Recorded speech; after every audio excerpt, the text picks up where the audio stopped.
Сәлеметсіздер ме, құрметті Түркістан қаласының тұрғындары. Біз бүгін Түркістан қаласынан салынып жатқан жаңа үйлерден пәтер алу жолын қарастырамыз. Түркістан қаласының тұрғын үй инспекциясы осы 7-20-25 Түркістан KZ сайты арқылы конкурс ұйымдастырып жатыр пәтер алуға.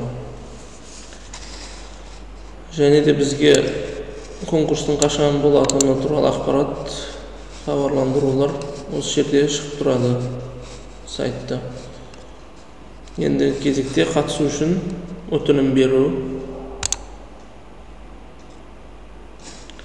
Менде личный кабинетке кіріп тұр. Мекен жай. Керек құжаттар. Өтініш берушінің жеке басын куәландыратын құжат. Өтініш берушінің жұбайын егер болса, оны қосасыздар. Кредитный бюродан кредит историясын алу.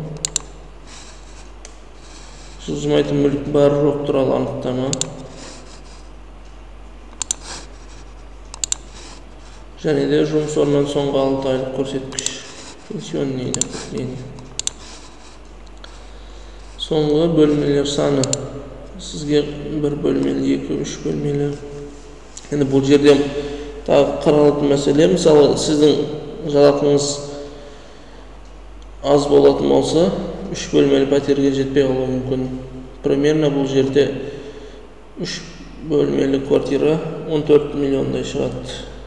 Ол первоначально 2 миллион 800 арасында құясыз, және айлық 60-70 мыңдай болады. Енді 1 бөлмелі болса,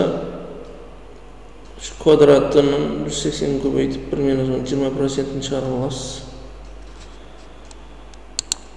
Өзіңізге зарплатыңыз примерно жететін таңдайсыз ғой бұл жерде.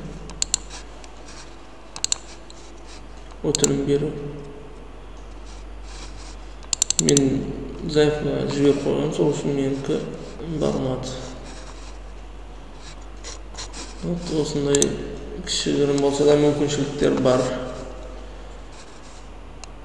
пәтер алуға.